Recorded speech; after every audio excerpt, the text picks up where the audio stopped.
अमरावतीमध्ये गणपती विसर्जनाला गालबोट लागले। दोन वेगवेगळ्या घटनेमध्ये दोघांचा मृत्यू झालाय। गणपती विसर्जनाच्या वेळी बुडून दोघांचा मृत्यू झालाय।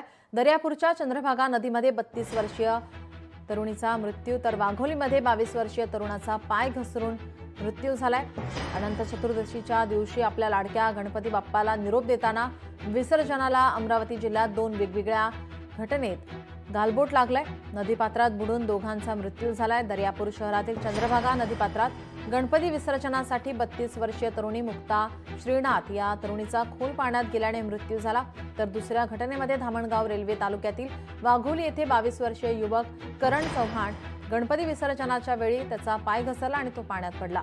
पाण्याच्या प्रवाहात वाहून गेला। त्यामुळे या घटनेमुळे अमरावती जिल्ह्यात शोककळा पसरली आहे।